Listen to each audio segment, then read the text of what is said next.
Hugo Chavez réélu président du Venezuela, c'est du palais présidentiel qu'il a salué ses partisans. Avec 54% des votes, le voilà donc parti pour un troisième mandat de 6 ans.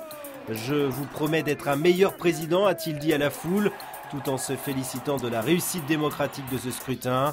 Dans les rues de Caracas, ses partisans ont fêté la réélection de leur leader. Un peu plus tôt, Enrique Capriles, l'adversaire de Chavez, a reconnu sans ambiguïté sa défaite, rappelant que pour savoir gagner, il faut savoir perdre. La voix du peuple est sacrée, a-t-il conclu. Statu quo en Syrie, un attentat à la voiture piégée a visé dimanche le quartier général de la police à Damas. Bilan 1 mort selon les médias officiels.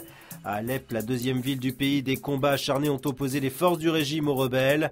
Enfin, à la frontière turco-syrienne, beaucoup de tensions. Le village turc d'Aksakale, endeuillé mercredi par des tirs venant de Syrie, a été à nouveau touché dimanche par un obus syrien. Cette fois, pas de victimes, mais l'artillerie turque a aussitôt riposté. C'est ce lundi que seront célébrées les obsèques de Chadli Benchedid. Ces dernières heures, l'Algérie a rendu un hommage solennel à son ancien président. L'actuel chef de l'État, Abdelaziz Bouteflika, a été le premier d'une série de personnalités et de militaires à se recueillir devant le cercueil hier dimanche. Chadli Benchedid a dirigé l'Algérie de 79 à 92. Il est décédé ce samedi des suites d'un cancer à l'âge de 83 ans.